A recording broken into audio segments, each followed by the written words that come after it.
Saudara, godaan bisa datang kapan saja. Kamu siap atau tidak?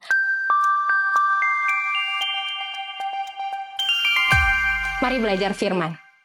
Tuhan Yesus, terima kasih. Kami mengucap syukur untuk setiap waktu hidup yang Tuhan beri.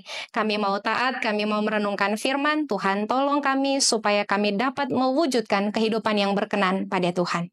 Amin. Mari kita membaca Amsal pasal 9 ayat 16b hingga ayat 17.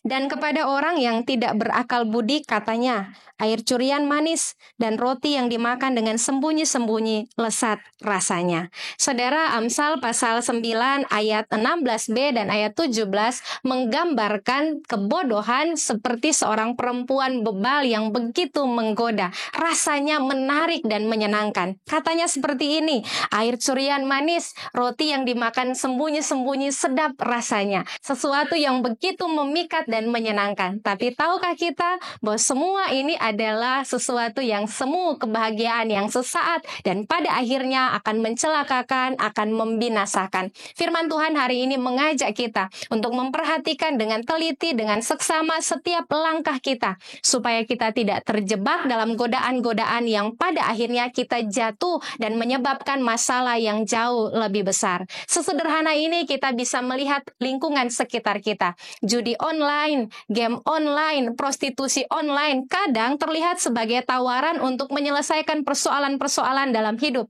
Sesaat rasanya itu menyenangkan bagi kita, tapi tahukah kita pada akhirnya kita akan terjerat dan jatuh di dalamnya. Kita hanya akan menimbulkan masalah yang jauh lebih besar di hidup kita, bahkan merusak masa depan kita. Karena itu sekali lagi, perhatikan langkah kita. Pastikan bahwa kita melangkah dengan baik, dengan memperhatikan apa yang Tuhan mau untuk kita lakukan, supaya kita bisa membedakan ini godaan-godaan yang memikat dan mencelakakan atau manakah yang harus kita jalani supaya kita mengalami pertumbuhan. Terkadang untuk menjalani satu proses bertumbuh, kita justru dibawa Tuhan untuk melewati proses yang tidak mudah.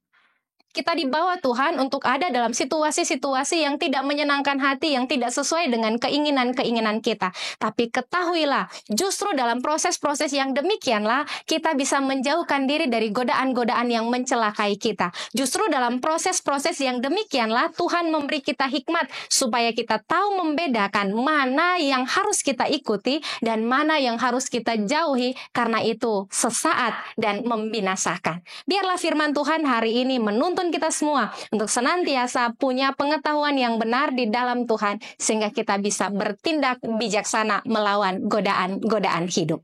Mari berdoa. Tuhan, terima kasih untuk firman-Mu.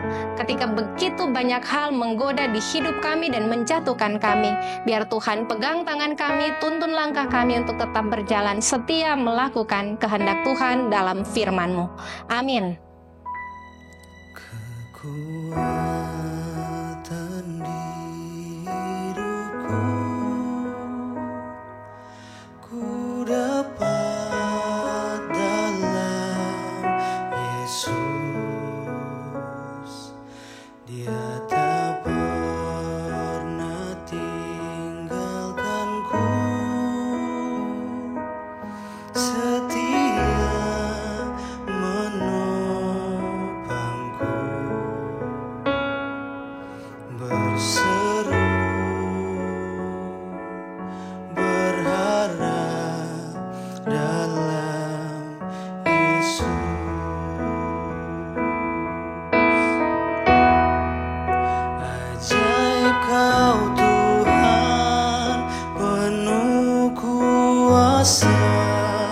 Sanggup pulihkan keadaanku,